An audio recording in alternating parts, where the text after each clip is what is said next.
सीमा पार से आया आतंकी, उरी में सेना के कैंप पर हमला, कैंप में सोते जवानों पर फेंका बम, 17 जवान शहीद, चारों पाकिस्तानी आतंकी ढेर, देश पर बहुत बड़ा हमला।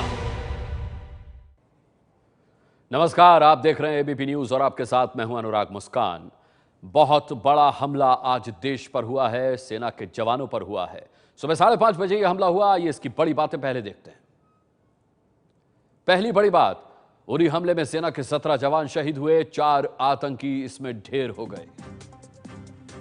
दूसरी बड़ी बात, मारे गए चारों आतंकी पाकिस्तान के जैश-ए-मोहम्मद से ताल्लुक रखते थे। तीसरी बड़ी बात, श्रीनगर से करीब 100 किलोमीटर दूर बारामूला के उरी में इस हमले को अंजाम दिया गया। उरी बटालियन के रामपुर ब्रिगेड पर यह हमला किया गया। टेंट में आग लग गई और आग की चपेट में आने से 14 जवान शहीद हो गए। शहीद जवानों में से 15 बिहार रेजिमेंट के थे, 2 डोगरा रेजिमेंट के। रक्षा मंत्री मनोहर पर्रिकर श्रीनगर में जख्मी जवानों से मिले। इसके अलावा सेना प्रमुख दलबीर सिंह सुहाग भी उरी पहुंचे और उन्होंने गृह मंत्री को इस पूरे हमले की जानकारी दी। इधर पीएम मोदी ने कहा कि हमला करने वालों को बख्शा नहीं जाएगा। और राजनाथ सिंह देश के गृह मंत्री, उन्होंने कहा कि पाकिस्तान एक आतंकी देश है। उरी में सेना के बेस कैंप पर हमले के पीछे जैश-ए-मोहम्मद के आतंकियों का काम है। ये आतंकी सरहद पार से आए थे। भारत लगातार शांति की बात कर रहा है, लेकिन पाकिस्तान लगातार पीठ में खंजर घोंपते जा रहा है। पठानकोट में वायुसेना के बेस पर हमले के 9 महीने बाद ही सेना के बेस कैंप पर हमले कई सवाल खड़े करते हैं। सवाल यह भी है कि आखिर हम कब तक सहेंगे? बातें तो बहुत बड़ी बड़ी हो रही हैं, लेकिन हम जवाब कब देंगे?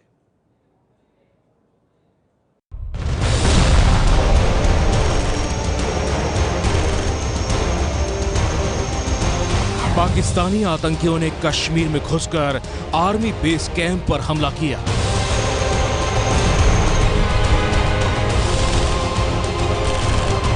इस हमले में सेना के 17 जवान जो है मारे गए हैं, जबकि 4 हमलावरों को सेना ने मार गिराया है। ऐसे ही एक पहाड़ी नाले से जो है मिलिटेंट जो है वो अंदर की तरफ आए। आप देख सकते हैं कि इस पहाड़ी नाले की तरफ से मिलिटेंट जो हैं वो ऊपर की तरफ आए। जो सेना के पिकेट्स यहाँ पे हैं उनसे बचते बचाते इस दीवार को, जो पत्थर की बनी है दीवार, उसके ऊपर कटीले तार लगे हुए हैं, इनको काट के वो अंदर घुसे।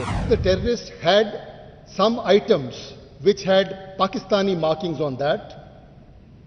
I have spoken to the Pakistan Director General of Military Operations and conveyed our serious concerns about the same.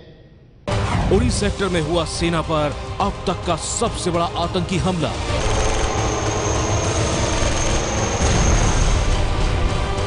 20-25 साल में इतना नुकसान एक ही हमले में फौज को कभी नहीं हुआ है। पाकिस्तान ने बहुत बड़े पैमाने पर हिंदुस्तान को चुनौती दी है, क्योंकि जो टेररिस्ट हैं उसके नॉन स्टेट एक्टर नहीं है, उसके स्टेट एक्टर्स हैं। मोदी सरकार आई है तब से एक ट्रेंड सा चल गया है, हमारे आर्मी के बेस पर वो घुस करके पाकिस्तानी आतंकवादी अटैक कर रहे हैं और हमारे आर्मी के जवान मारे जा रहे हैं। ये प्रॉक्सी वार है इसमें, और एक देश जो है पाकिस्तान जो इसी में लगा हुआ है। जम्मू कश्मीर के उरी में देश पर हुआ ये हमला पाकिस्तान की उस नापाक साजिश का हिस्सा है जिसे वो पिछले 3 महीने से अंजाम दे रहा है। एक तरफ पाकिस्तान ने घाटी के लोगों को सेना के खिलाफ भड़काया, पत्थरबाजी करवाई और लगातार हालात बिगाड़ने की कोशिश की। वहीं दूसरी ओर छिपकर सेना के जवानों पर कायराना हमले किए। साथ ही पाकिस्तान की नवाज शरीफ सरकार ने अंतर्राष्ट्रीय मंच पर कश्मीर का मुद्दा उठाने की कोशिश की और पाकिस्तान के 22 सांसदों का दल बनाया जो दुनिया भर के देशों में कश्मीर का राग अलाप रहे थे। पाकिस्तान लगातार जो घाटी में परिस्थिति है उसका पूरा लाभ उठा रहा है। हमले होने की संभावना हमेशा, आप देखिए जब यूएन जनरल असेंबली होती है न्यूयॉर्क में और जब पाकिस्तान का प्राइम मिनिस्टर या कोई बड़ा नेता वहाँ बोलता है तो उसके आसपास ये हमला हमेशा करते हैं कश्मीर को इंटरनेशनलाइज करने के लिए। और मैं समझता हूँ ये हमला भी उसी के तहत हुआ है, उसी योजना के तहत हुआ है। वैसे तो पाकिस्तान लंबे समय से कश्मीर पर साजिश रच रहा है, लेकिन इसी साल 8 जुलाई को जब हिजबुल का कमांडर बुरहान वानी सुरक्षा बलों की गोली का निशाना बना तो उसे हालात बिगाड़ने का मौका मिल गया। आतंकी बुरहान वानी को पाकिस्तान ने हीरो की तरह पेश करने की कोशिश की और पूरे कश्मीर में प्रदर्शन कराए, पत्थरबाजी की। हालात ये हो गए कि 3 महीने बाद भी कश्मीर के कुछ इलाके सामान्य नहीं है और वहाँ बार बार कर्फ्यू लगाना पड़ रहा है। एक तरफ पाकिस्तान मिलिटेंट्स के जरिए कश्मीर के हालात बिगाड़ रहा था तो दूसरी तरफ शांति बहाली करने की मोदी सरकार की कोशिशों को नाकाम करने में जुटा था और इसके लिए उसने अलगाववादियों को मोहरा बनाया। ये तस्वीरें आपको याद ही होंगी। सभी पार्टियों के सांसदों का दल पिछले महीने 2 दिन के लिए जम्मू कश्मीर गया था, लेकिन पाकिस्तान के इशारे पर अलगाववादियों ने सांसदों से मिलने से इनकार कर दिया था। 70 दिन से या जब से ये प्रॉब्लम चली है जब कश्मीर के अंदर, श्रीनगर के अंदर, उसकी वजह से जो हमारा काउंटर टेररिज्म ग्रिड है, काउंटर इंसर्जेंसी ग्रिड है, वो कुछ डिस्टेबलाइज हो गया है। कश्मीर के अमन और चैन को हाईजैक करके, कश्मीर के विकास को हाईजैक करके अपनी राष्ट्र विरोधी और अपनी शैतानी हरकतें अंजाम देना चाहते हैं। साफ है कि पाकिस्तान ने पिछले कुछ महीनों में कश्मीर पर अपनी नापाक हरकतें तेज कर दी हैं और इसकी बड़ी वजह है मोदी सरकार की रणनीति। दरअसल कश्मीर पर मोदी सरकार ने पाकिस्तान को उसी की भाषा में जवाब देना शुरू किया।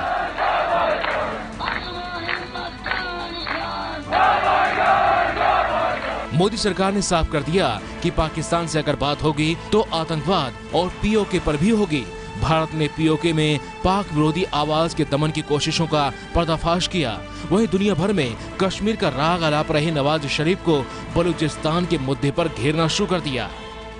गिलगिट के लोगों ने, पाक ऑक्युपाइड कश्मीर के लोगों ने, वहां के नागरिकों ने जिस प्रकार से मुझे बहुत बहुत धन्यवाद दिया है, जिस प्रकार से मेरा आभार व्यक्त किया है, सुदूर बैठे हुए लोग हिंदुस्तान के एक प्रधानमंत्री को अभिनंदन करते हैं, उसका आदर करते हैं, तो मेरे 125 करोड़ देशवासियों का आनंद है। मोदी सरकार की इसी रणनीति का नतीजा था कि पीओके में पाकिस्तान के खिलाफ आवाज तेज हुई। वहीं बलूचिस्तान में मोदी मोदी के नारे गूंजने लगे थे। बलूचिस्तान के जो उनकी स्ट्रेटेजी है उसका असर है कि पाकिस्तान बौखला गया, पाकिस्तान की मती मारी जा रही है और अब वो जो है पागलपने की हरकतों पे उतर आया है। तो आपको उसका पागलपन थोड़ा ठंडा करना होगा, उसको रियलिटी चेक देना होगा। जब से इंडिया ने बात उठाई है बलूचिस्तान की, और तब से जो है वो पाकिस्तान चाह रहा है कि कश्मीर के नाम पे ब्लैकमेल करें इंडिया को, और यही वो बलूचों के साथ भी करते हैं।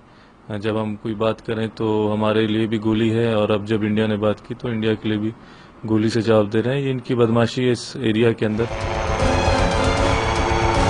उरी सेक्टर में पाकिस्तानी आतंकियों ने सीधे सेना पर हमला किया है। भारतीय सेना पर पाकिस्तान हमले की नापाक रणनीति की शुरुआत इसी साल जनवरी महीने में हो गई थी। 1-2 जनवरी की दरमियानी रात को पाकिस्तानी आतंकियों ने पठानकोट एयरबेस पर अटैक किया था। 6 आतंकी आधुनिक हथियार के साथ पठानकोट एयरबेस में घुस गए थे। 17 घंटे तक आतंकियों और सुरक्षा बलों के बीच मुठभेड़ हुई थी। सारे आतंकी ढेर हो गए थे, लेकिन 7 जवान भी इस हमले में शहीद हुए थे। गौरतलब है कि उरी हमले में आतंकियों ने पठानकोट हमले के पैटर्न को ही अंजाम दिया है। हमले का पैटर्न बिल्कुल पठानकोट हमले जैसा है। उरी में भी आतंकियों ने पठानकोट की तरह सुबह के वक्त हमले को अंजाम दिया। बताया जा रहा है कि पठानकोट की तरह उरी में आतंकियों ने जवानों की ड्यूटी की अदला बदली के वक्त का फायदा उठाया। These are challenges to our security. How our security forces gear themselves up to face this situation, because in the last few decades, Fedayeen attacks used to regularly take place. Thereafter, a situation was reached where these were acts of terror, Thereafter, Pathankot and Uri appears to have indicated that these have restarted again. And I think this is a major challenge which I am certain our security forces will gear up to respond to. Uri में हमले के बाद मोदी सरकार हरकत में है। गृह मंत्रालय राज्य सरकार से मिलकर आगे की रणनीति तैयार कर रहा है। वहीं पीएम मोदी ने कहा है कि दोषियों को बख्शा नहीं जाएगा। उम्मीद है कि पाकिस्तान को सही तरीके से सही प्लेटफॉर्म पर इसका कड़ा जवाब भी दिया जाएगा, लेकिन सवाल यही है कि कैसे बार बार सीमा पार कर मिलिटेंट देश में घुस रहे हैं और सेना के ठिकानों पर हमला भी कर रहे हैं। आखिर ये कब रुकेगा? सीमा पार से आए आतंकी, उरी में सेना के कैंप पर हमला, कैंप में सोते जवानों पर फेंका बम, 17 जवान शहीद, 4 पाकिस्तानी आतंकी ढेर, देश पर बहुत बड़ा हमला। उरी आतंकी हमले को अंजाम देने वाले 4 आतंकी जैश-ए मोहम्मद से ताल्लुक रखते थे और इस हमले का मास्टरमाइंड था मसूद अजहर। मसूद अजहर कौन है? आइए इसका प्रोफाइल जान लेते हैं। जैश-ए मोहम्मद गुट का सरगना है अजहर। मसूद अजहर की तस्वीर भी आप देख रहे हैं। मसूद को छुड़ाने के लिए 1999 में प्लेन हाईजैक किया गया था और इस आतंकी की रिहाई की मांग की गई थी। जैश-ए मोहम्मद गुट ने ही इस प्लेन को हाईजैक किया था। संसद हमले, पठानकोट हमले का भी ये मास्टरमाइंड है। संसद पर जो हमला हुआ था और अब से कुछ दिन पहले पठानकोट में जो हमला हुआ था सेना के मुख्यालय पर, उसका मास्टरमाइंड मसूद अजहर।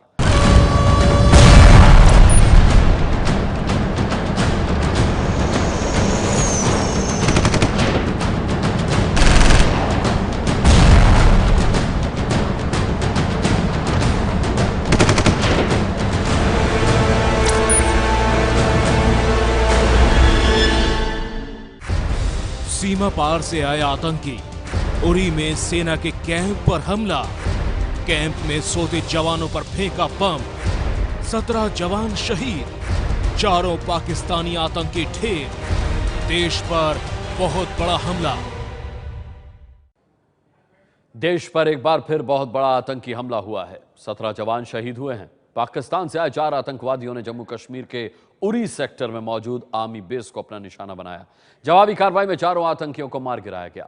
सभी आतंकी जैश-ए मोहम्मद आतंकी संगठन के थे। देश पर फिर हुआ बड़ा आतंकी हमला। बारामूला के उरी में आर्मी बेस कैंप पर बड़ा आतंकी हमला। देश एक बार फिर दहल उठा है। एक बार फिर सीमा पार से आए दुश्मनों ने हिंदुस्तान पर हमला किया है। इस आतंकी हमले में 17 जवान शहीद हो गए हैं। शहीद जवानों में 15 बिहार रेजिमेंट के और 2 डोगरा रेजिमेंट के हैं। 19 जवान जख्मी हैं। हमलावर 4 आतंकियों को मार गिराया गया है। All 4 terrorists have been killed by the Indian Army. The killed terrorists, they were all foreign terrorists, and as per the initial reports, they belong to Jaish-e-Mohammed तंजीम।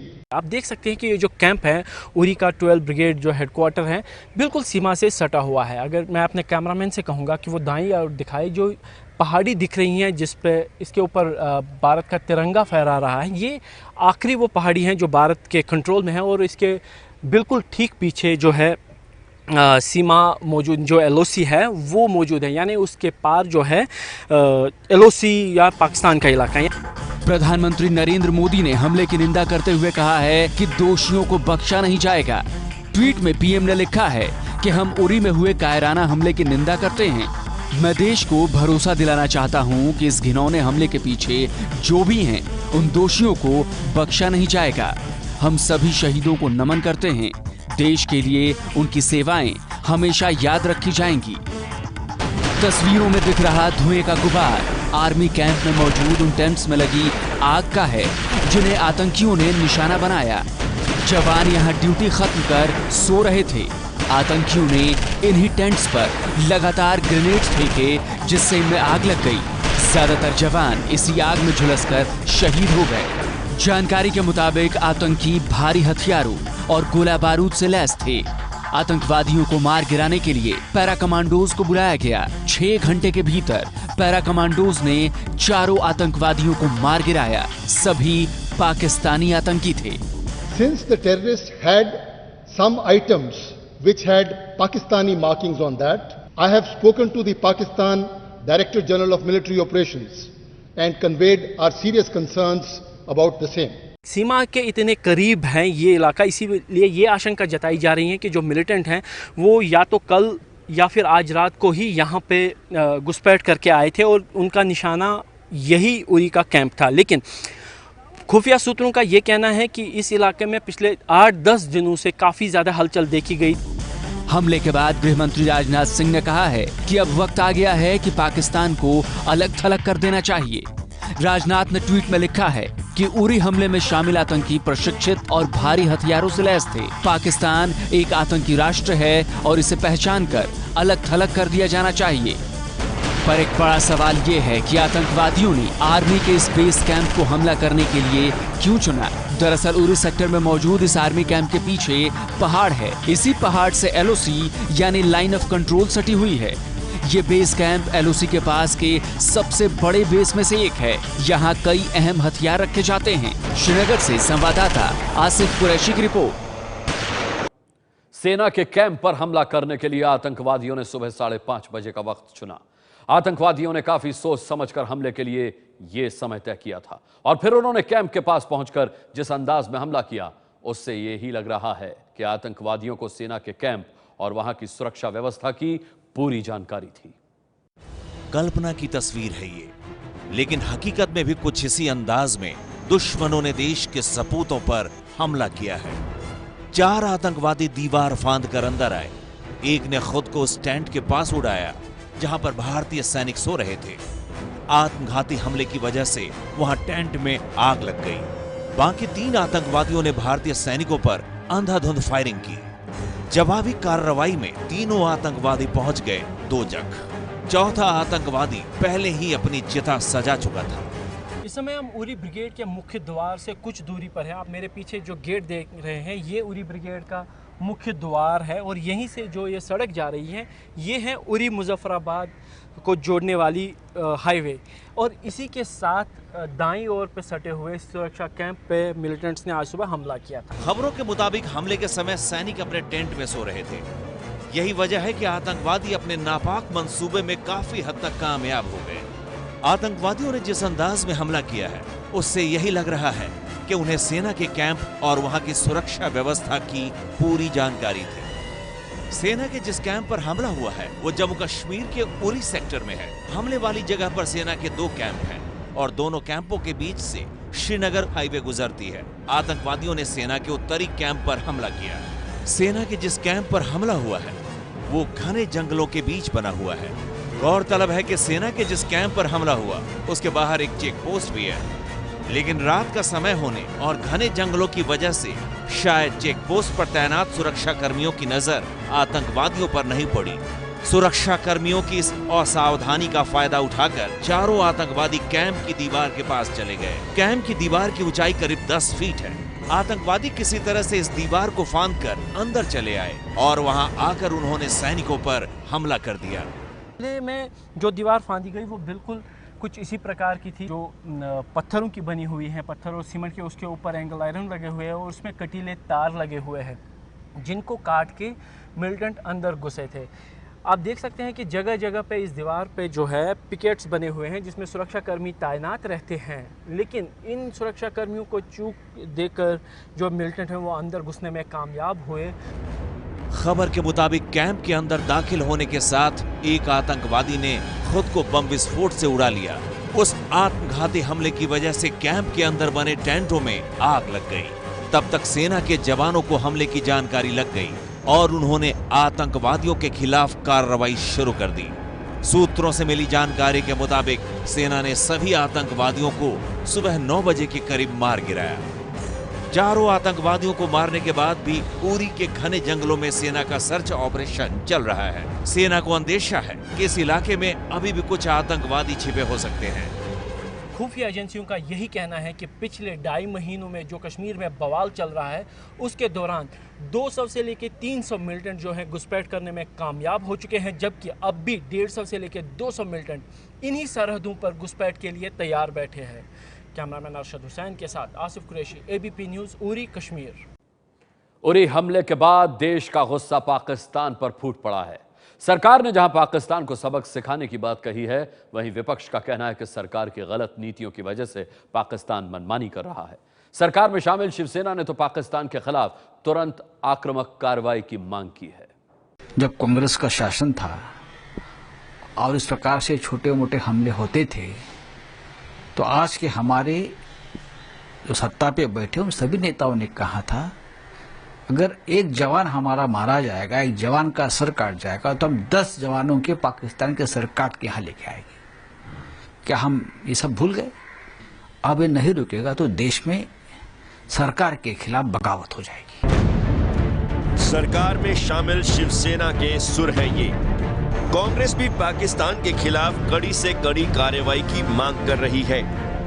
भारत को ये सोचना चाहिए एक मुल्क के नाते कि पाकिस्तान के प्रति हमें क्या करना चाहिए, पाकिस्तान के प्रति हम क्या कर सकते हैं, और वो कौन से कूटनीतिक और सामरिक हथियार भारत के पास मौजूद हैं जिनका इस्तेमाल भारत कर सकता है। लालू यादव ने उरी हमले के बाद प्रधानमंत्री नरेंद्र मोदी की पाकिस्तान नीति पर सवाल खड़ा किया है। ये नरेंद्र मोदी के लापरवाही से हमारे जवान मारे जा रहे हैं और ये इनके हमारा पार्ट एंड पार्सल हिस्सा है, वो धीरे धीरे हाथ से निकलता नजर आ रहा है। पूरी कड़ाई के साथ निपटना पड़ेगा। केंद्र सरकार ने भी उरी हमले के बाद पाकिस्तान के खिलाफ तेवर सख्त कर लिए हैं। प्रधानमंत्री नरेंद्र मोदी और गृह मंत्री राजनाथ सिंह के साथ साथ सरकार और बीजेपी के तमाम नेताओं ने कहा है कि इस बार सैनिकों की शहादत व्यर्थ नहीं जाएगी। जो भी कदम होगा वो निश्चित तौर से देश के हित में होगा, देश के अमन के हित में होगा और दुनिया के आतंकवाद के खात्मे के हित में होगा। दूसरी तरफ जम्मू कश्मीर सरकार ने कहा कि घाटी की हालत को खराब करने के लिए ये हमला किया गया है। मुख्यमंत्री महबूबा मुफ्ती ने सुरक्षा स्थिति का जायजा लेने के लिए सुरक्षा बलों और खुफिया एजेंसियों के साथ इमरजेंसी बैठक भी की। सीमा पार से आए आतंकी, उरी में सेना के कैंप पर हमला, कैंप में सोते जवानों पर फेंका बम, 17 जवान शहीद, 4 पाकिस्तानी आतंकी ढेर, देश पर बहुत बड़ा हमला।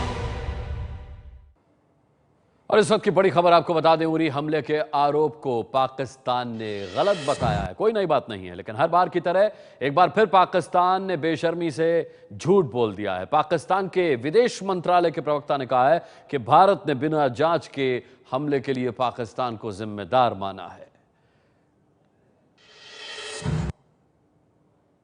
पाकिस्तान का ये कोई नया पैंतरा नहीं है, बल्कि हर हमले के बाद पाकिस्तान यही कहता आया है कि भारत उस पर झूठा आरोप लगा रहा है।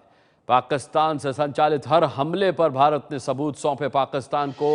हर बार पाकिस्तान को डोजिया सौंपे गए, लेकिन पाकिस्तान ने भारत के हर सबूत को खारिज करके भारत को ही झूठा बताया। और इस बार भी आदतन पाकिस्तान ने यह आरोप लगाया है कि बिना जांच के पाकिस्तान को दोष दे रहा है भारत उरी हमले के लिए। पाकिस्तान ने इस आरोप से इनकार किया। उसने साफ तौर पर कहा कि भारत ने बिना जांच किए ही पाकिस्तान पर आरोप लगा दिया।